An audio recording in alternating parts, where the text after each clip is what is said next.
Hey everyone, if you like combat sports, hockey, or whatever else, make sure to hit the like and subscribe to the Drew Experience Show, available on YouTube, iTunes, Spotify, and any other audio podcast. I'm also on Instagram at the Drew Experience Podcast. And with that, this is the Drew Experience, the show that's 80% combat sports and 20% everything else. I want to give thanks to a few supporters: Kyokushin Shuffle, KRT Tips and Tricks, Moments Management, from Failing Hands, who cover the Habs, my friend David Stein from On the Line with David Stein, and also my former deck hockey guys, because today's guests, wow, I can't believe this has finally happened. I've been working on this for months, and I'm finally glad I could get them here. I'm joined today by two stars. First, the guy that's on the top is my former deck hockey captain. He's a 4-time champion. He won the scoring title in 2013. He's one of the best guys to have as a captain and as a line mate. I am privileged to be joined by Jonathan Boss Ferri, and the guy that's also here, this kid, it's like, I can't believe I'm friends with him. I'm even wearing his dad's jersey, but the show's not about his dad. The show's about him. I'm very pleased to be joined by a future Jedi master and puck handling like his dad. He's going to be a star in his own right. I'm privileged to call him a friend, Nikita Kovalev. Welcome, guys. What's up, Nikita, man? Nice to meet you. Yeah, nice to meet you, John. I see that little Russian flag in the back there. Oh yeah, you got to represent, man. Of course. What's up, guys? So Nick, I have something to share with you. So I know it's Game 7 today, and I just wanted to share. I'm wearing your dad's jersey, so I've kept it, not out of respect for the Kovalevs. And I also found every Kovalev card I have. So I have 1993-94, his first McDonald's card, 95-96, 96-97. 98-99, 2001-2002, 2002-2003, 03-04, 05-06, 06-07, and 08-09. This one here, I have like 2 of these. I keep these like in good condition, so I had to share that with you. Very nice. Like 13 seasons worth. Andrew's fanboying so hard right now. Yeah, I'm amazed Nick hasn't filed a restraining order against me yet. Oh, relax. So what's up, Nick? How was the season? It was fun, honestly. I didn't play at the level I wanted to, obviously, and I started off my season playing in the MHL in Russia, and that was fun while it lasted. It gave me a feel for a higher level of hockey. I was playing major, junior, and it was almost like a pro type treatment up there. So it was definitely a test, and I made a decision about three months in after playing there, somewhere in January, to come back and play in the States again. MHL is it considered like an AHL for the NHL? Like, what is it there in Russia? So the MHL is 2 leagues below the KHL. So you have KHL, you have the VHL, and then you have the MHL, which is I don't know what like the American. It's like Division 3, basically. Yeah, I'd say it's like playing in the USHL in the States. Okay, cool. Yeah. Yeah, the USHL is another league that's really become a great development circuit for U.S. players or imports. Like Eli Tovanen on Nashville was playing in the USHL, and that's where he got drafted out of. So, yeah.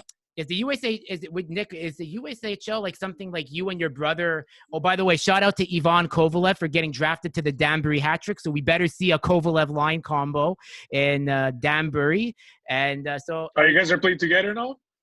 Hopefully. I mean, I don't know. We'll see. He got drafted to the team I was playing for this year. So that's the NA3 team. That's okay. like a tier below.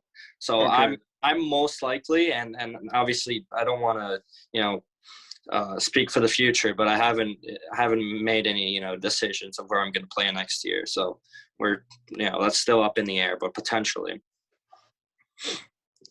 Nice. Oh, nice. That's cool.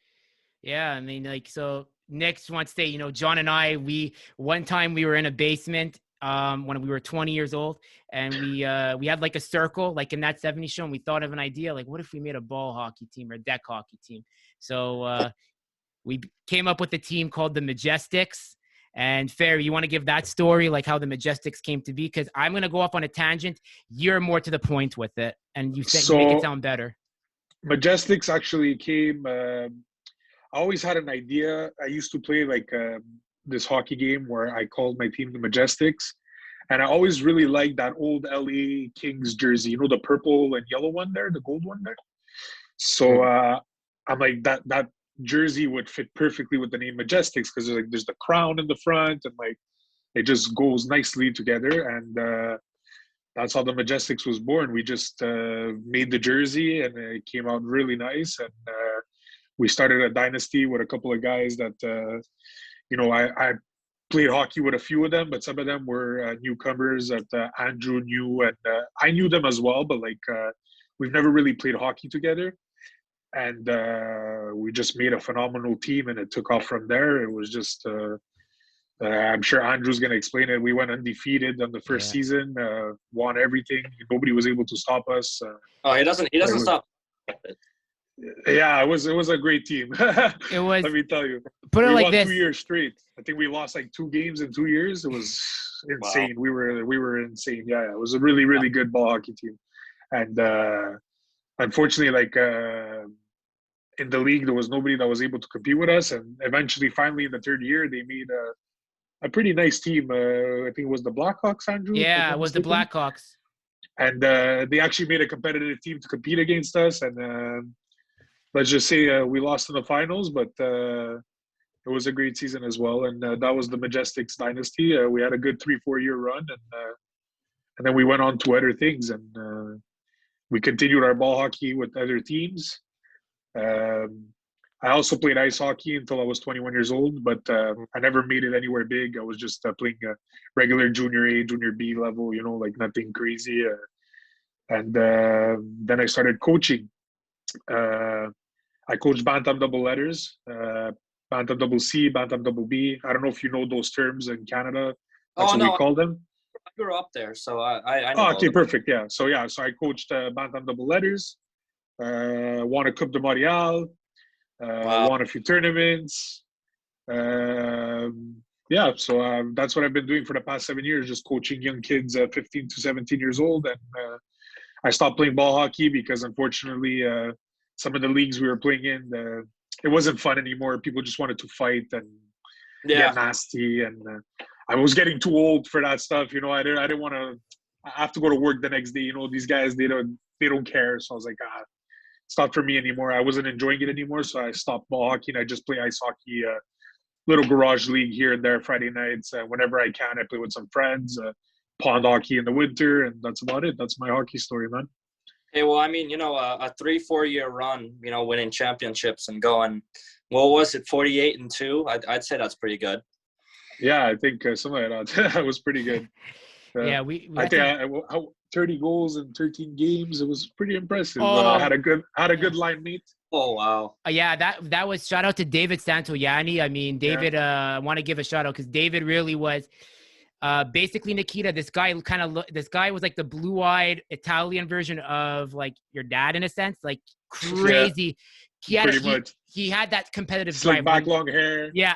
And he made Ferri a 30 goal scorer. Like there was a time where in the championship game, I'll never forget it. Like Ferri John was one day, and we could swear out here. We're not gonna get canceled. John comes in fucking angry.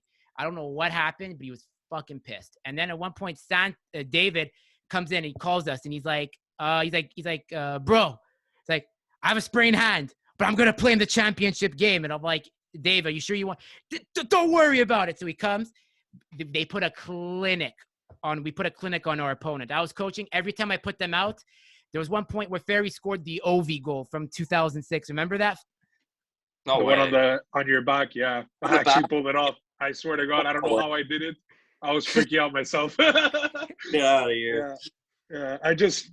I got tripped and the ball was like there and I just like went like that, like behind my back, and it just went in the net. The goalie didn't even see it coming. I was like, wow. wonder you guys won so many games. Yeah. Hey, Nick, who was one of your favorite line mates that you played with? Favorite line mates? Ooh. You know what? Recently, I've been playing the last 2 years. I've been playing with my buddy Nick Cullinan. He's gonna go nuts once he hears that I mentioned him. But we were line mates my senior year at Taft. And honestly, we were actually also line mates this year. We weren't supposed to play together because he was supposed to play for the first team in Danbury, and I was playing for the second team coming back from Russia. So we were in completely two different leagues. So when I came back and started playing for the second team in Danbury, he also got pulled down to play for the second team in Danbury. So we had a line where it was me, Nick, and my friend Misha, who's this Belarus kid. And we got along really well because we were always speaking Russian to each other, and our coach was like, whatever you guys are saying, like keep doing it because it's working. So your buddy's from Russia too, the first one you mentioned? Belarus, but that was kind of a coincidence that we were both like Europeans on the team.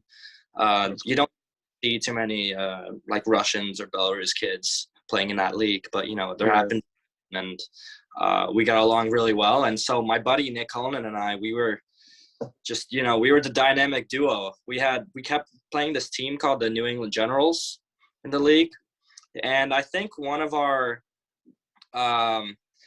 probably one of our fifth or sixth games together when we were put on a line together, we just absolutely tore it up. Like I'd feed him, he'd score, he'd feed me, I score. So like every game we would just rack up like 3 to 4 points each. And like, I don't know, I've just never had so much fun playing with anybody else because he was the shooter, I was the passer, and we would change roles and always try to create something off of face-offs. I was the face-off guy. I'd always try to win it back to him, and he'd try to rip one through, or sometimes I'd win it forward, or like Misha would come in, pick up the puck, and, throw it at the net. Somebody would be crashing. So it was just so much fun getting creative with those two guys because we kind of had something in common going. Like we were all trying to get to the next level, and they were just two great guys. And Nikki I was able to play with at Taft, so we had a bit of chem going already, but Misha was also a great addition, so I had so much fun with those guys. Awesome. And I'm assuming you played New England team often because of COVID? Yeah, I'd say like COVID was majority of the reasons, because so many players from the higher leagues were kind of trickling down, so there was sort of like this trickle down effect in all these junior leagues where like the best players playing in a league lower, so the more players started coming down to those lower leagues, everybody got washed down and down. So I ended up playing tier 3 this year, but I had a good season, so hopefully that'll open things up for me next year. Nice. And it sounds like the power play line we had where like it'd be Santo and you, Ferry, and then at one point it'd be shout out to Mike Lastoria and backhand Dave Pizzi. I'm telling you, backhand Dave, we'd always like rotate. So Dave was this guy that guy scored, I think, 75% of goals on his backhand. I swear to God. And the opposition would always be like, we know you're going to go on your backhand. And Dave's like, bro, don't worry about it. I'm like, Dave, every time, somehow Dave would score on that backhand. He had a better backhand than a forehand, which I've never seen before. You guys knew that, but nobody else knew that on the other team. No, they did eventually because we kept playing the same guys. So, like, eventually they would see he just always scored on his backhand. It was just the way it just worked. Yeah. So eventually they just knew when he was coming on that side, he was probably going to backhand, Yeah, we also had where's Ferry? Oh, it looks like we lost him. He'll be back. Don't worry. Let's see if he can get in here. Don't worry. Yeah, man, it's don't worry. Let's see what's going on. Let me just message him. Hold on. He probably just got disconnected or maybe lost battery or something. Probably. Yeah, man. So I hope man, your brother, man, I'm happy for him. Like and then we got to get you and him on the show. And then did he know that you're coming on? Because like I was I did plan to give him a big shout out for getting drafted. Oh yeah. I don't know if he knows that I'm doing this interview right now, but we'll get him on soon. We'll get him on, like with you and him. And I'm happy that you got Dave on. I really want to say that like Dave's a great guy. Like, I mean, and I'm glad that like we were talking about he's coming back in, but Dave said great things about you. He was really happy that he got to do it. Hold on, he's connecting. He's a great guy, and I know he's trying to make it into the, in his journalist world, and had a tough year with COVID. So yeah, he was Sorry a great about that, guys. No problem. Yeah, we're just talking about my friend Dave. Shout out to Dave Stein. I'm on the line with David Stein. Make sure to subscribe because he's a local Montreal up-and-coming hockey guy. Going to be big. But, yeah, like we used to play the same guys. And then Lastoria. Oh, Ferri, describe Mike Lastoria because I'm going to go on such a tangent here. So I think it's best if you describe Mike Lastoria. Mike Lastoria as a ball hockey player was the type of guy you could depend on him to play anywhere. Defense, forward, power play, shorthanded, anywhere you needed him, he was there. Sorry? 10D2? I wouldn't be surprised. If we were missing a goalie, he would probably go in and probably kill it too. Yeah, he was one of those guys that you could just depend on him at any moment. If you needed to score a goal, make sure Lastoria is on the ice, on the floor, whatever. Like, he was just our go-to guy, put it that way. And just a great player. I really enjoyed all the years I played with him, and I'll never take away those experiences because they were just phenomenal. And I met a lot of good guys playing ball hockey with all these guys, man. Let me tell you, it was good. It was good times. Good times. I mean, I'm sure a lot of the memories come off of the ice because, like, I could remember like my youth hockey experience was, it was a hell of a time, and I was lucky enough to play under a great coach, Johnson Elliott. He won the cup with the Islanders a couple of times, and I learned a thing or two from him, I'd say. And all those memories off of the ice is what I remember the most. And I actually want to tell a quick story about this game we created in the hotel rooms, and we would play in most of the open meeting rooms. So what we would do between games is we would all like gather up and try to find one of the open meeting rooms. Like, usually they'd be locked and we try to find a way in, just, pick a lock or something, or try to get the door open somehow, sneak in, or, and what we would do is we would divide the room in half. We would put all our shoes across the floor, 2 zones. And then we would get this tissue, wrap it around in clear tape, and we would create a net on both sides of the room, and we would all just have to shoot this tissue ball is what we called it.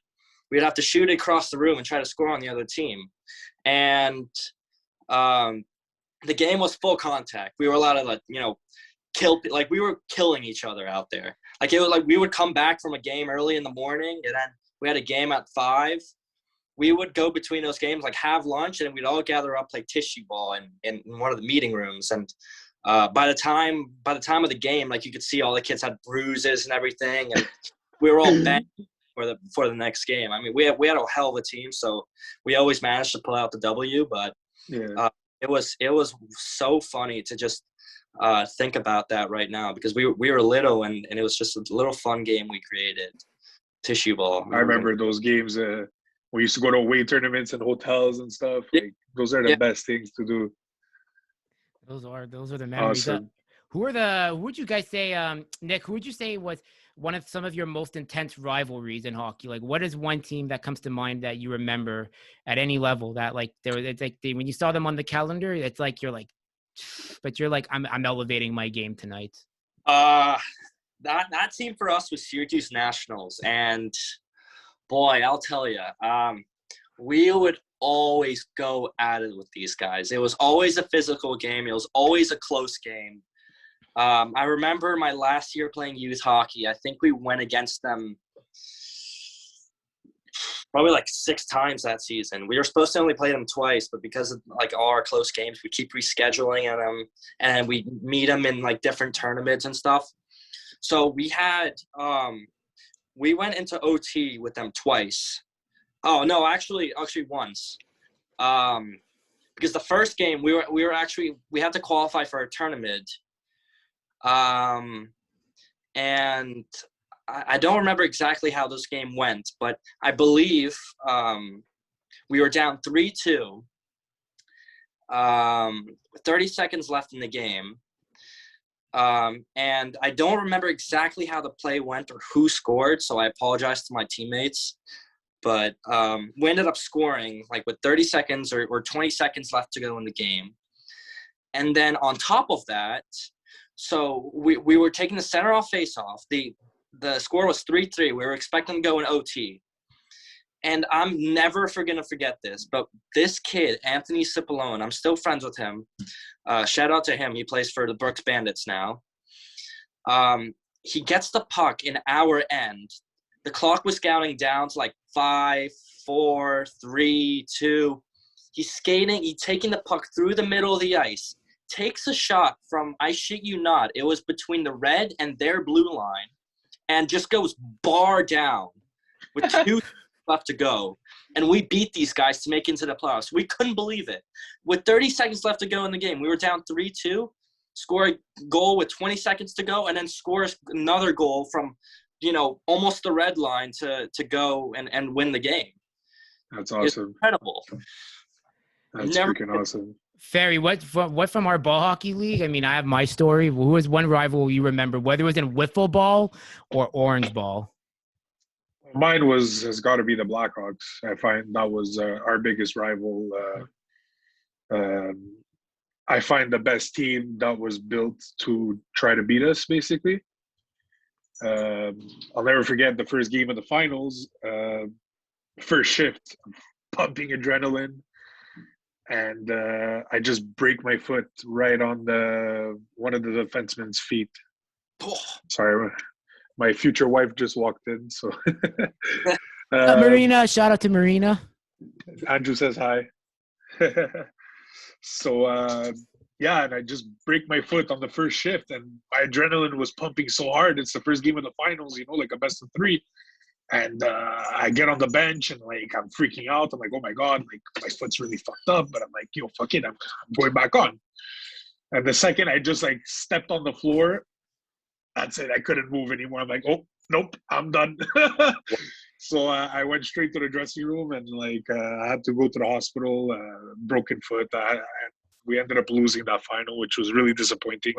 I feel like I let the team down, and as a captain, you always feel that way. I just really wanted to play. I didn't care, even the next game, I wanted to just wrap it up and go. But I was in a cast and everything, and I was done for the year. And I was like, fuck, that sucks. And so I think the Blackhawks was our best rivalry. As for ice hockey, I'll always remember Fédération de l'Est, which was considered RDP, because I played for a town called St. Leonard. And they were always our biggest rival, no matter what game, what tournament, what playoff. It was always us and them at the top, always battling each other. And even as a coach, because I went down to coach in my former town, which I'm living in right now.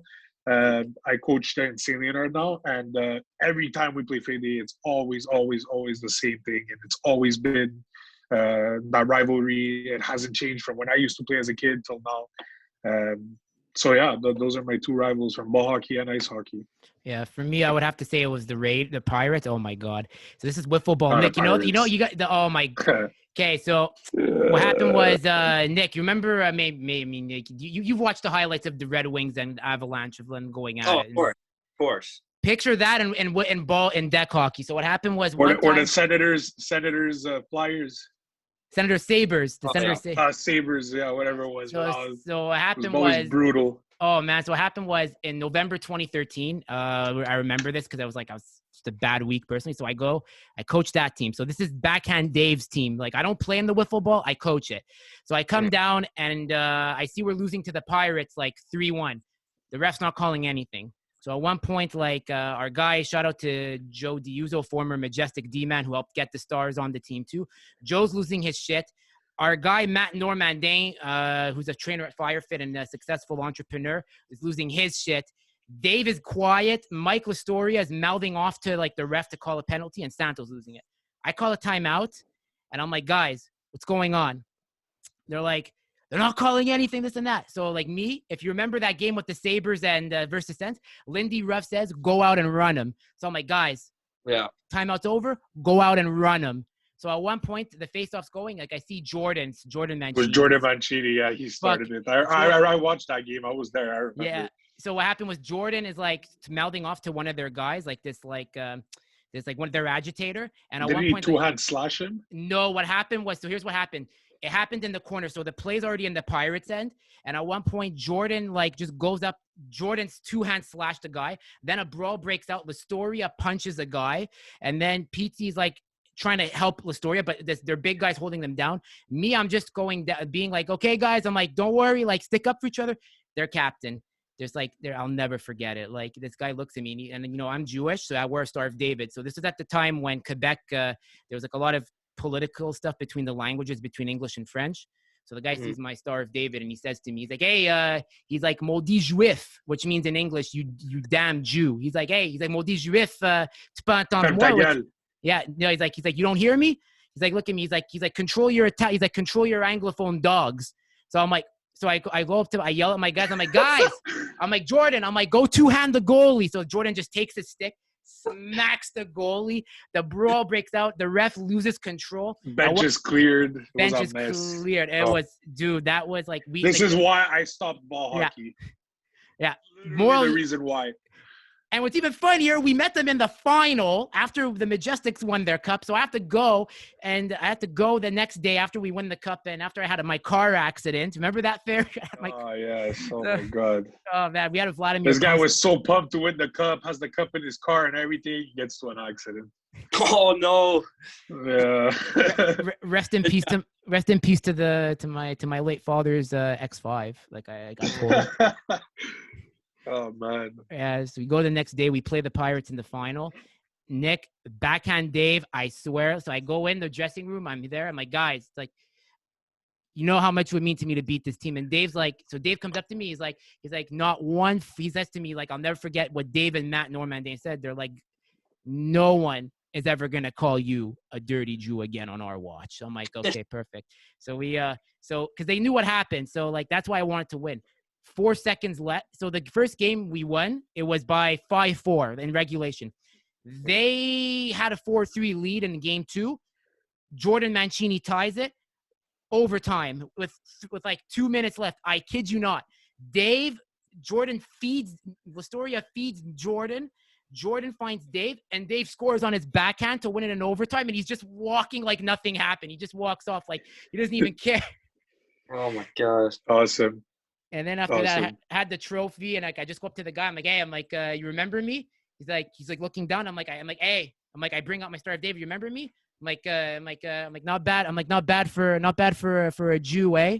And he's like, and he just walks in shame. It was the best revenge like I've ever gone. Like those guys, like best rivalry. Like it's like as intense as it was, they brought out the best in me because I learned how to really coach a team and put the players out on the ice, that field. Floor, yeah. That's great. I mean, especially getting your revenge on someone like that. That's always a great feeling. I'm not political. I don't, and I don't want to I'm not trying to like be like a victim here. But I mean, listen. I mean, like if you want to light a fire under someone's ass to really get back at you, the best way to do it, let them say what they want. Do it. There's always other ways. So Nick, how old are you now? Oh, I'm 19. I just turned 19. 19. Yeah. Okay, so you're still a youngster.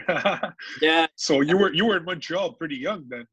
Yeah, I was probably like 5, and then I left Canada when I was like 12, I'd say. So you didn't really get to enjoy Montreal that much. No. I remember when I was at Taft, one of my buddies from Taft was Henry Molson. He's the Molson, I guess. Okay. Yeah. He invited us and a couple of buddies up to Montreal. So that was the last time I'd been in Montreal. That was I think 3 years ago.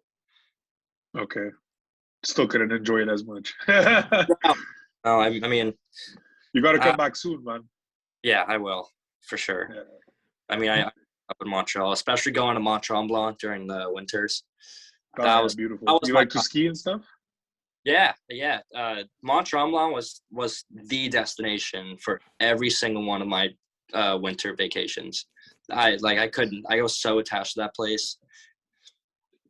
It's a beautiful, beautiful mountain, nice area. And just if Mm-hmm. you love skiing, man, that's the place to be in Montreal and Quebec. I mean, Yeah. I suck at skiing. That's why I gave up at 6 years old. well, at 6 years old, you can't really know if you suck or not. You know, like I had an accident. That's why I prefer to do tobogganing if I go to Tremblant. I'm gonna give me my tubing. Give me my GT snow racer. Nick, remember those guys? Remember those sleds that used to bring up like they were like they were like those sleds that were like really like they could have like a steering wheel on them and they had like the ski blades. There's like a snowmobile without the motor. You know what I'm talking about? Like yeah. Yeah, I never got to use them though. Me neither. I never been on one, but I know exactly what you're talking about.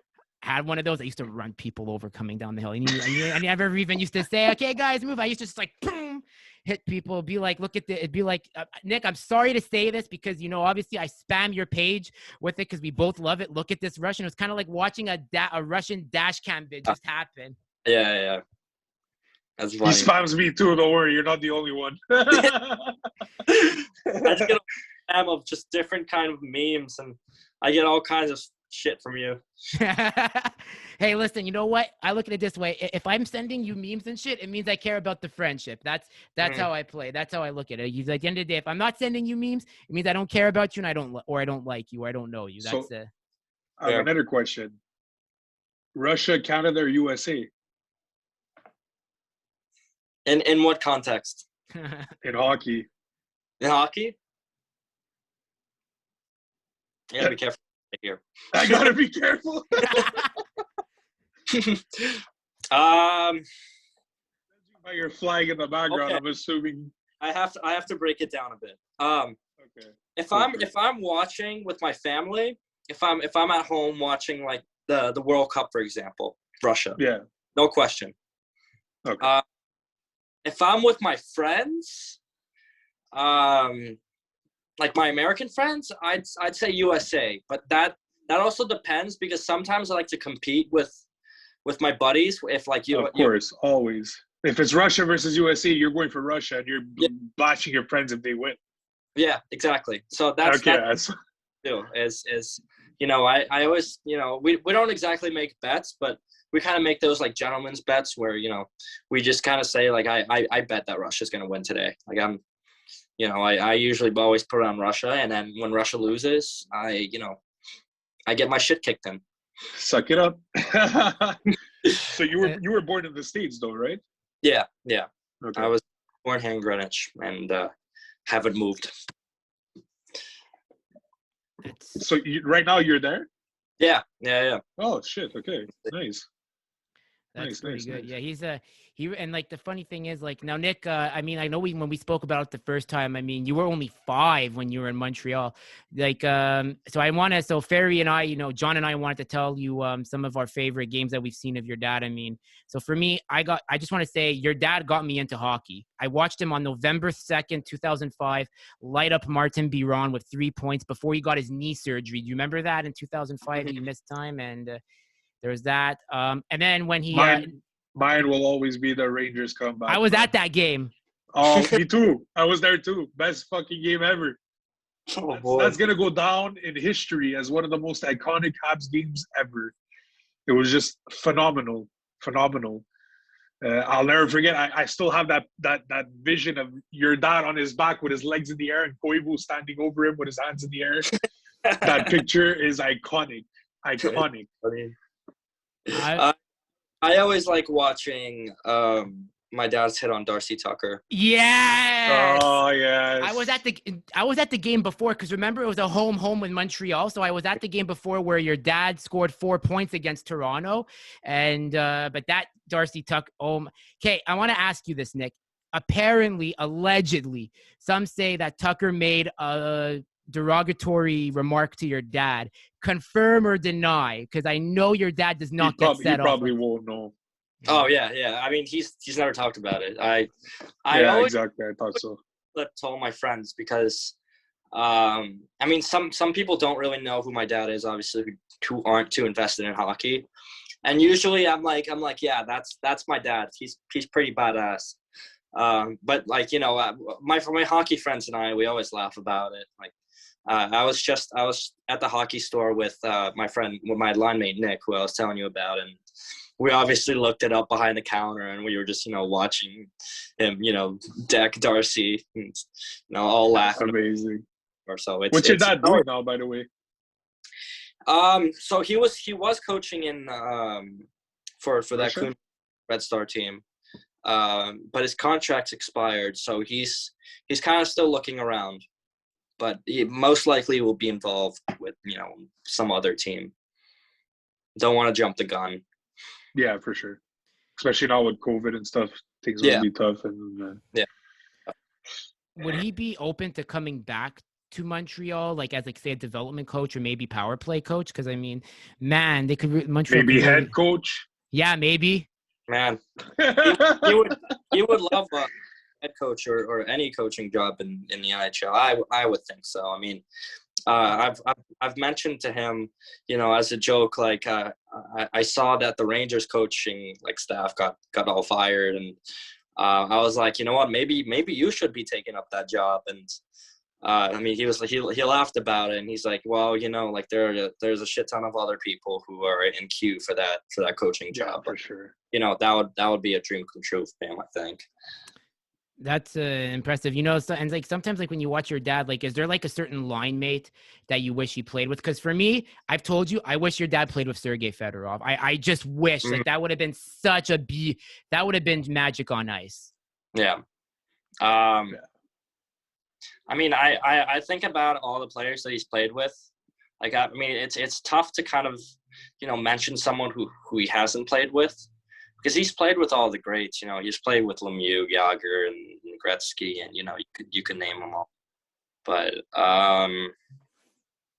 man, that's tough. I mean, I kind of wish he was in the league now with all the younger guys.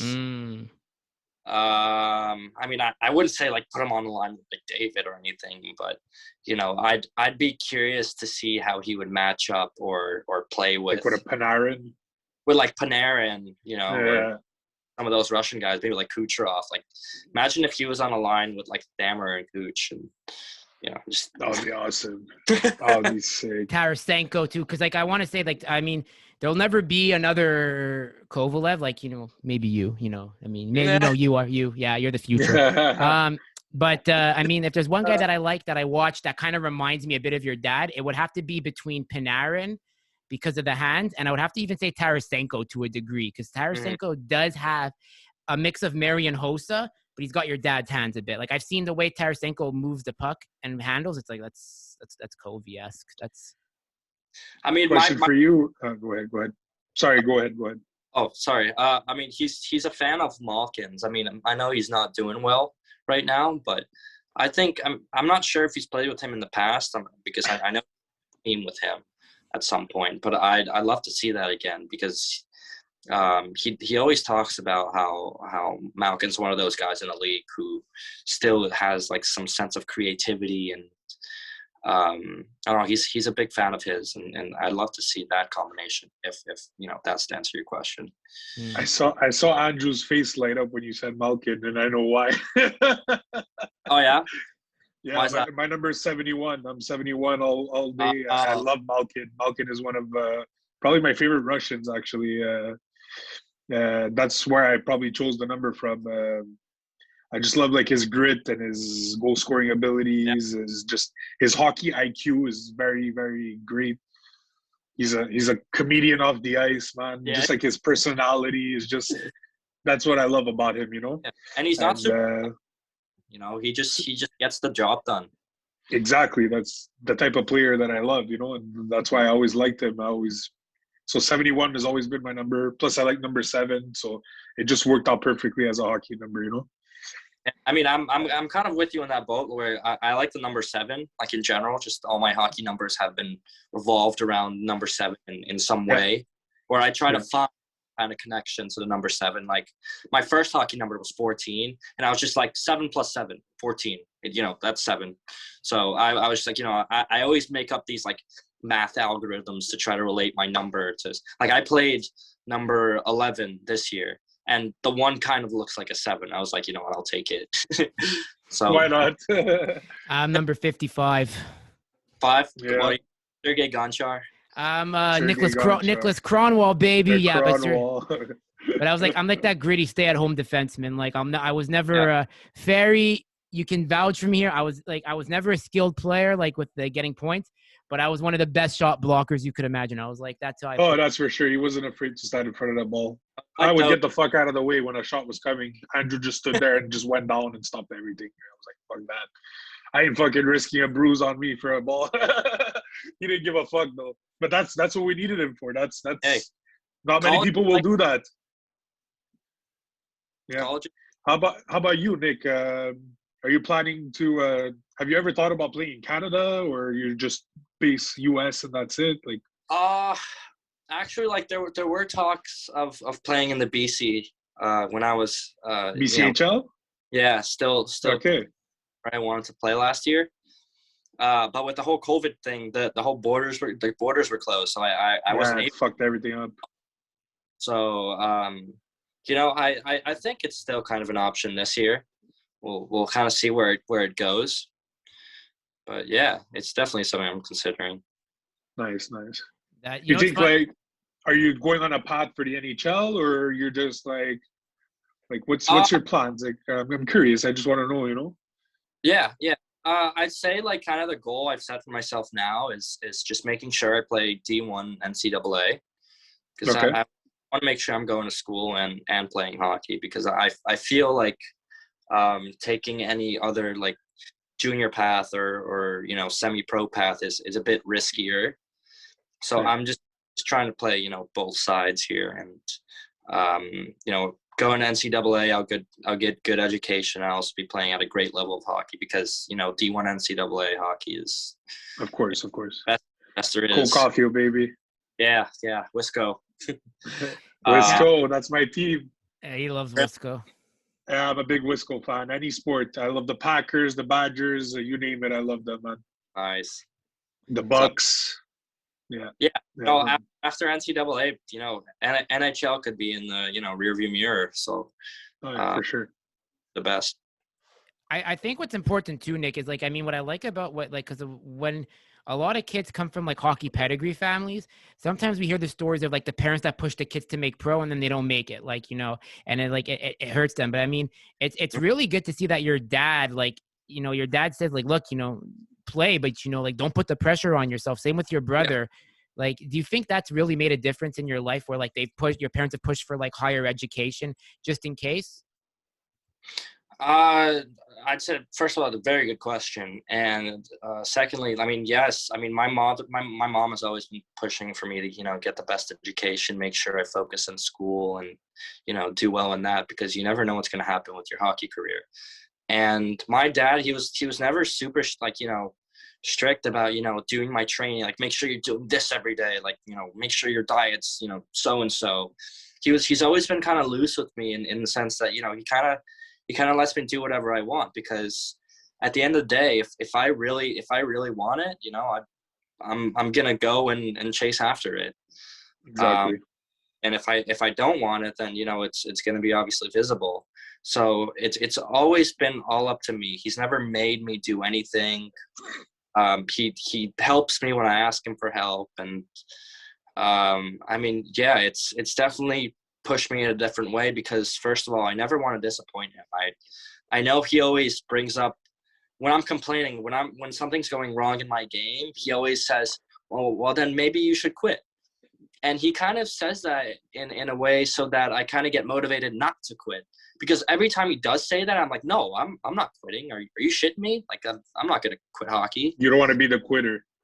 Yeah, exactly. So that's always been my mentality. Like, no matter where I end up, no matter where I'm playing, no matter how far away I'm from the NHL or playing NCAA, I'm just going to keep going, because I told myself that I'm going to make it to this certain point. And until I make it there, I'm not going to stop. I'm not going to quit. I'm not letting myself fall short of that goal.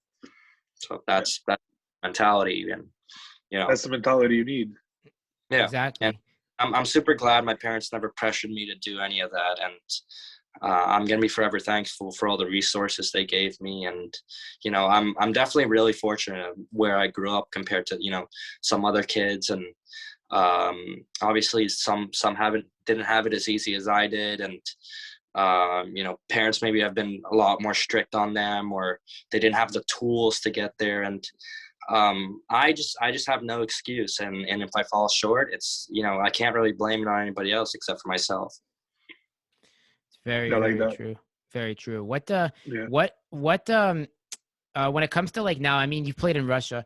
When it comes to jerseys, so I'm gonna say it. My favorite KHL jersey is the Nizhny No.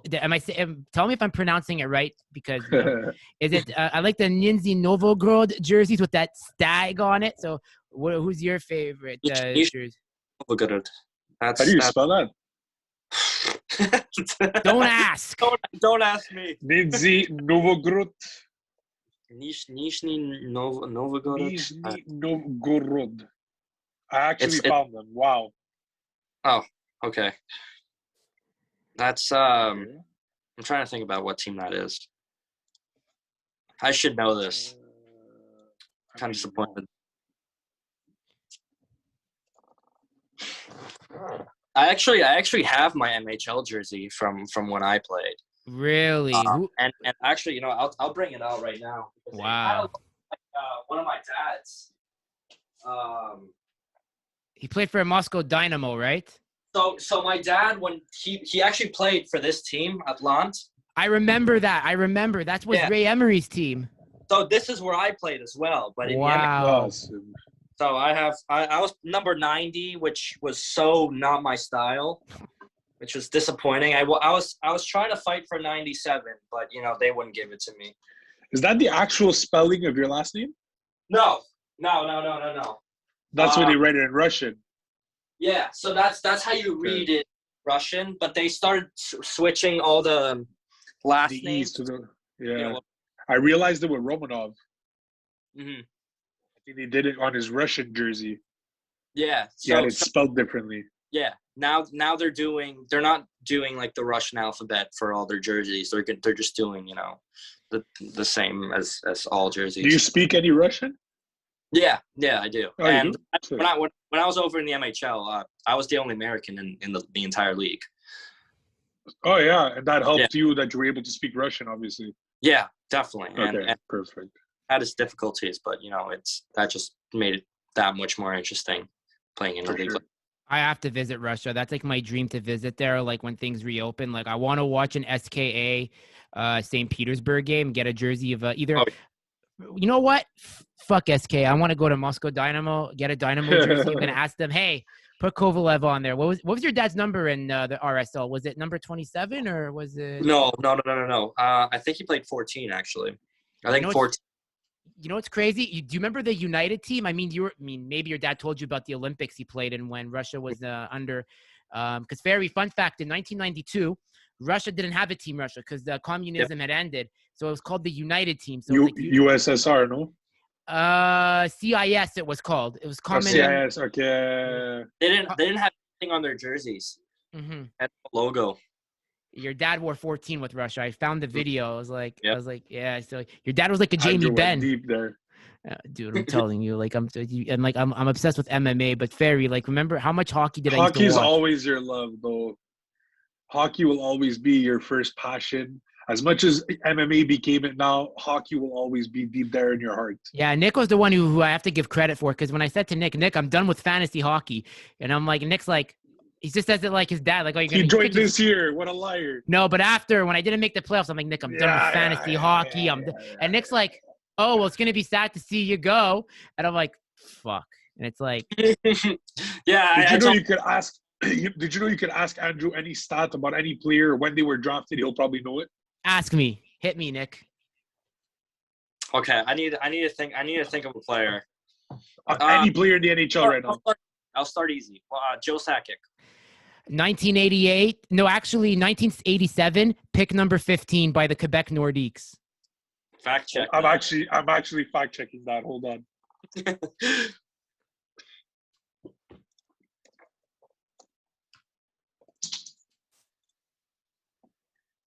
Number 15 pick in 1987 by the Quebec No Nordiques. Oh wow. Okay. What about UC Jokinen? UC Jokinen was picked, and now I know he was picked number 136. The year was, I believe, 2001. I might be off on the year, but I know he was picked number 136. You're wrong on the pick, but you're right on the year. It was in 2001. He was in the 6th round in 192. Oh, 60. But you were fucking close. Holy shit. That's so impressive, though. It's crazy. I buzz when he does this. Some people, then the dumbest one. When was Alex Kovalev drafted? 1991 by the New York Rangers. So, bam. First Russian ever. So I sometimes even forget that myself. First Russian ever selected number 1 overall. First ever Russian never selected number 1? Ilya Kovalchuk. Ilya Kovalchuk, 2001. Mm-hmm. Don't doubt me. I know that. That's right. So you want to hit me with another one? Because I can. Yeah. Okay. Okay. Sergei Gonchar. Number 14, 1992 by the Washington Capitals. Right on. That's incredible. Go for it, Nick. I'm gonna throw you a curveball here. Okay. Pavel Datsyuk. Pavel Datsyuk, 1998, 171st overall. He's right. Wow. By which team? Detroit. The only team he's ever played for in the NHL. That's crazy. Yeah, that's nuts. That's a pretty sick. That's loyalty to its core. Yeah, and it's like, there was but another legend that I would have to say I like. Yeah, there was Cronwall, Gonchar I liked. Remember Larry Murphy? That's who I. Yeah, Larry Murphy was another guy that I liked. Not too about Peter Forsberg. Peter Forsberg, number 6 overall, 1991. Same draft as Alex. 11 picks or so above, and he was drafted 5 picks after Lindros. That was a deep 91 draft. Yeah, it was. And who was he drafted by? Who? Forsberg? Philadelphia. But he was part of the Lindros trade. That's crazy, man. Hey, Nick, you want something crazy? You know your dad was actually almost part of the Lindros trade, because if you heard the story, apparently the New York Rangers made an offer for Eric Lindros, and your dad was part of it. But then the Philadelphia Flyers made a better offer. But the arbitrator, who was Todd Bertuzzi's uncle, is the one that settled the case and said that Philadelphia had a better and more credible offer for Quebec. Wow. I didn't even know that. You know, it's funny. Your dad. Neither did I. And your dad lit up Quebec in 1995. So I just want to say thank you, Alex Kovalev, for sending the Nordiques to their grave and making the Quebec Nordiques fans very sad, because fuck the Nordiques. And the year after they became the Avalanche, no? Yeah, they won the cup. But dude, like I'm telling you, like Nick, I mean, I sent you the highlights. I mean, your dad just toyed with Stéphane Fiset and Jocelyn Thibault, like just toyed with them. Yeah. He like I said, I just had the same conversation with David. I was telling him how he always wanted to just be an entertainer. You know, I wouldn't say that he didn't care about scoring goals, but he was more focused on making someone look stupid. Yeah. And that was just kind of his like thing. Like hockey is meant to be entertaining, and that's, you know, that's the whole purpose behind a fan base at a team. So that's what he kind of tried to do with Montreal. He became an entertainer. He brought fans to the fan base. He really did. I mean, I went to so many games with my dad, you know, thanks to your dad. Like, you know, my dad and I got closer because of your dad. Like when he was playing, I mean, Ferri always says like his favorite player is Kovalev. I mean, you know, my dad, like, I mean, like, just, I know, like, my dad's, unfortunately, you know, it's been like already 7 years since he's passed on, but I just wanted to tell you, you know, if your dad ever watches this interview, please let him know that, like, you know, my dad, Tom, was a huge Alex fan, and he was really angry when your dad left in 2009. My dad, too. My dad was a big Kovalev fan, and then to the point that he even, like, loved Galchenyuk when he came in because he took 27, and he was a Galchenyuk fan until he left, you know, and I think he still likes him, but like I think that number 27 just resonates with the Habs. Like, we'll always remember Kovalev as that. Like it's just the Montreal fan base will. Your dad was like a legend to us, man. Like especially us that were born in like the '90s and that grew up watching that era. With Quavo and all those guys. Like it was just honestly some of the best years of the Habs hockey I've watched in a long time. Especially when they put the C on him. Remember that, John? I mean, yeah. And let's hope that you get somewhere and bring that name to another level too, man. I really hope. Yeah, that's the goal. Just got to say this. Just gonna say this. I know it's big shoes to fill. Like, I know. It gives you like that. How do you say?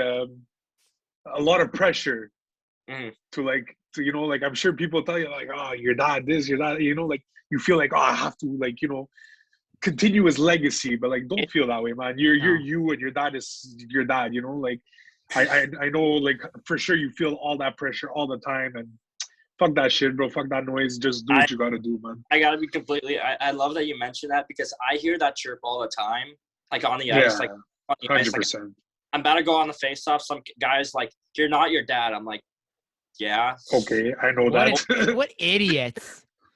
Like, thanks. I didn't know that. Yeah, yes. It's so funny hearing that all the time because, I mean, I remember like playing against Salisbury, who are like the number one team in the prep school division. Like they're probably like one in the country, and we actually ended up beating them my senior year as Taft, and it was like big news for us, and it was the highlight of my senior. And I remember their fans, they have the most obnoxious fans on any fans I have ever encountered. And I remember they started a chant when I got on the ice and when Molson got on the ice because we were on the same line. They just started chanting, "Who's your daddy?" And I was, oh my God, that's ruthless. But I don't care. It's gotten just so old for me. Like I used to get kind of bothered by it, and And you were what, like probably like 16, 17 years old, and like. Yeah, I mean, it just doesn't make sense. Yeah, I mean, people used to say to me when I was younger, like when I was 12, and I still wore like the white skates and everything, and I used to get those chirps all the time, and like over the years, it's just kind of gotten like boring. It's just like, okay, doesn't mean anything to me. Exactly. You got to be you. But that's a good attitude. I like your attitude, and it's don't make that bring you down ever because you're not your dad. Like he's your dad, but you're not him. So if anybody expects you to be like him, like you're your own person. So you just do you, man. And, I mean, I wish you all the best, and I really hope that you succeed and do what you got to do, man. Yeah, and I like that the fact that you're still studying, and I really do think it's a good thing to have in your back pocket because if hockey doesn't work out, at least you have that. You know? Exactly. Yeah. I'm really glad honestly, guys, like, I'm really glad we could do this. And Nick, like, I mean, whenever I have people say like, oh, what's Nikita Kovalev? Like I said, guys, it's like, don't like bombard him. Like I'm just saying it for you, Nick. Cause like, I don't want the wrong people to try to come into your life. And then it looks bad on me. It's like when people say like, how can I talk to Nick? I say, first of all, I said, make it about him. I said, he'll tell you about his dad. But I said, don't put pressure on him because I said, at the end of the day, like I said, I'm paraphrasing here, Nick, but I said, you have to understand, and maybe I'm wrong here. You could correct me, Nick. I said, Nick was only 5 when he was in Montreal. And you have to understand, Alex kept his family very private from the media because we know how the Montreal media is. Oh, fuck yeah. Yeah. So your dad played it very smart. I'm actually glad you were young when he was in Montreal because... Well, I mean, that's why I don't remember if you remember that I mentioned this last interview, but I didn't have any idea of how big of a hockey player my dad was. Like I just thought he played professional hockey, just some guy playing in the NHL. And then over the years, I only started figuring out like, oh shit, like people like him and like, follow him. So because people kept mentioning it to you, or like your internet came out and you figured videos. out, like I started to get a phone and you know, people like I see him like signing autographs more often and people recognizing him. So I started like being like, oh shit, like he's a And big he never spoke to you about it like one-on-one and like explained it to you, or like you No. just learned on your own? No, I just kind of learned on my own. Like, I'd watch hockey when I was, 5, 6, 7. But it like, I never really like watched it. Like I didn't, pick out like players or, watch how people played yet, because it didn't really matter to me at that time. But Yeah, you were still for the young. year, I'd watch his highlights and be like, holy shit, he just did that. Like, that's my dad. Sick. We had his Yeah. DVD. We had the DVDs. Like he had a Yeah. DVD. We had it. And you know what's You started funny? playing at what age?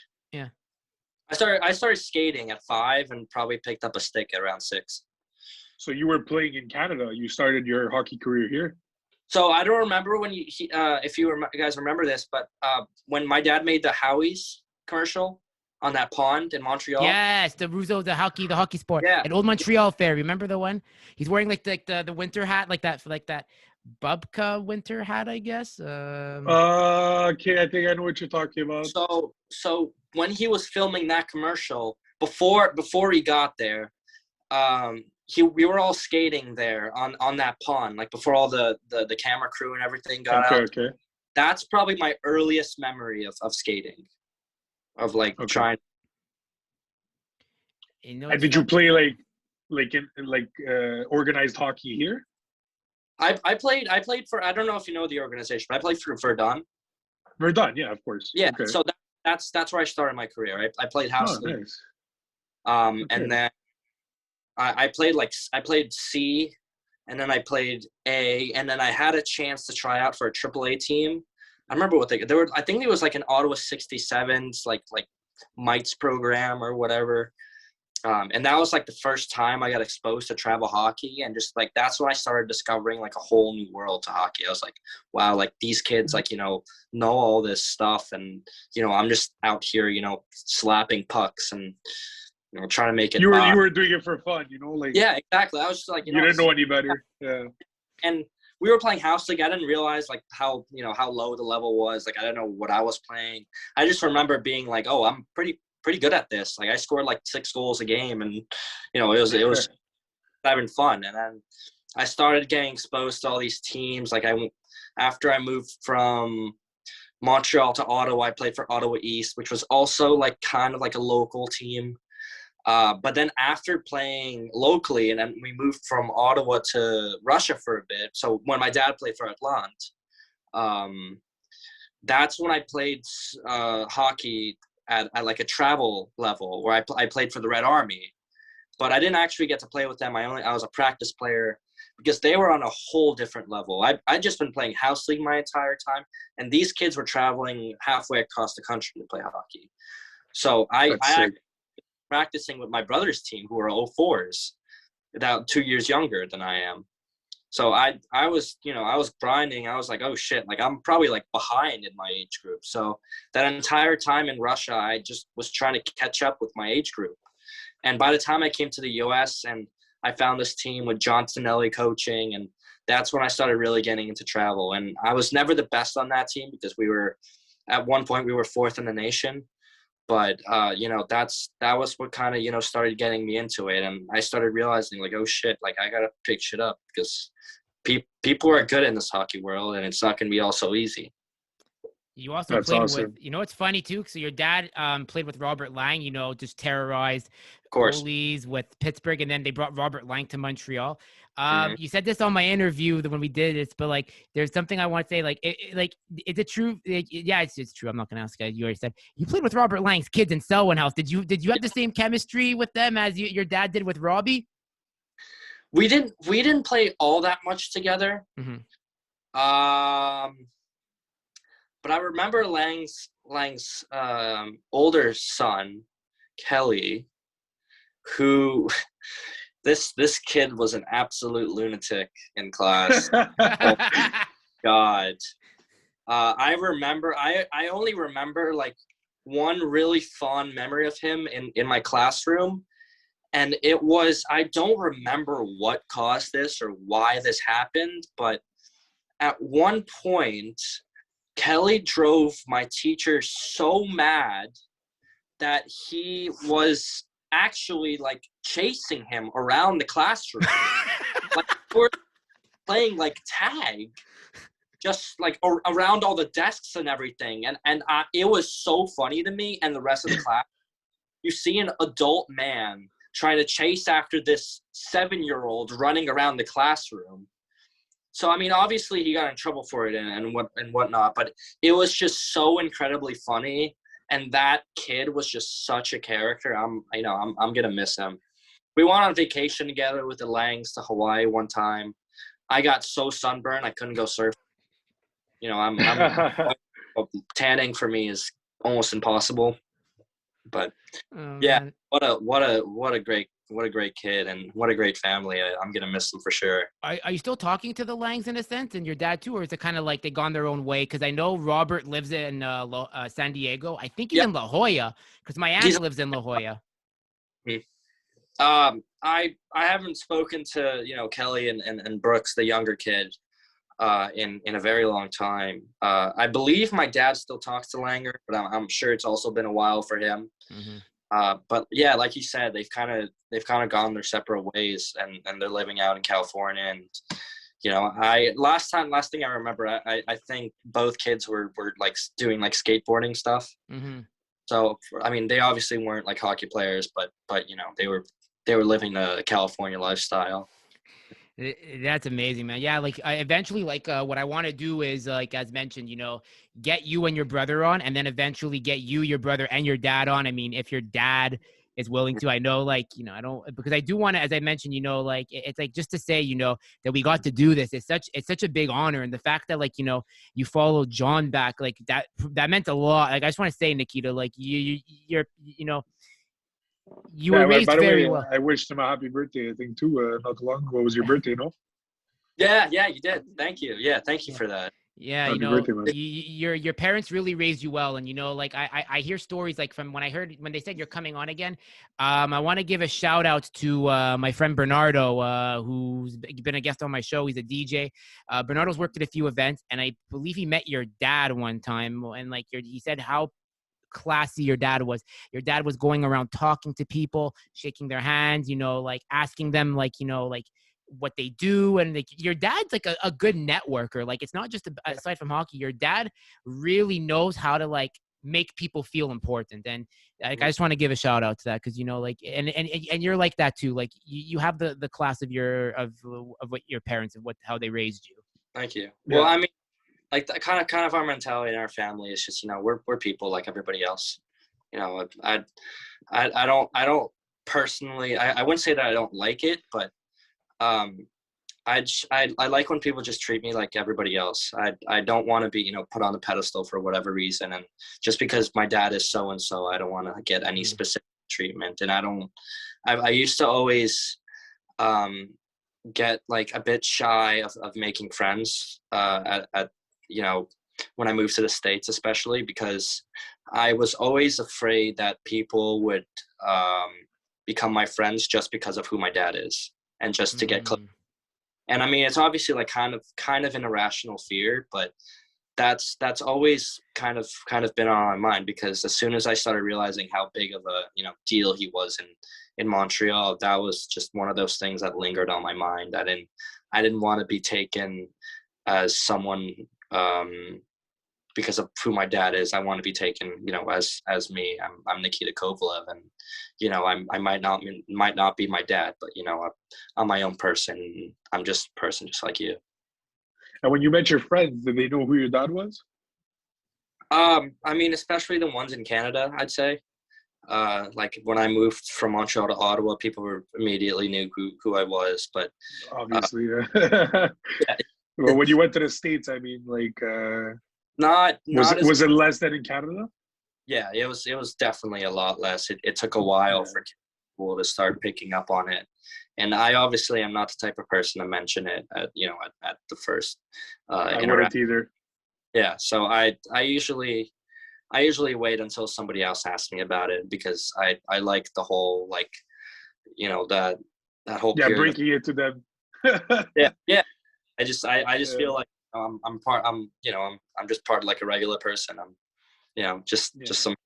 You That's like good. I like that. you like there's other things too you liked in hockey. I mean, Nick, we've spoken about you liking MMA. You like your fighters, which are like Connor, especially Habib and like the Stars. And I mean, you also probably you play GSP. golf. He's a GSP fan, actually. I like GSP. Yeah. I listened to your last interview and I heard that you went and watched him at Madison Square Garden. Yeah, I was just gonna mention that, and that was my first UFC experience.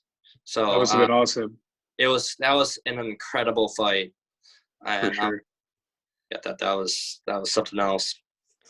That's amazing. And I mean, Nick, I know tonight's game 7. I'm not going to ask your prediction, but how do you like these playoffs so far? How about them playoffs? It's been wild, hasn't it?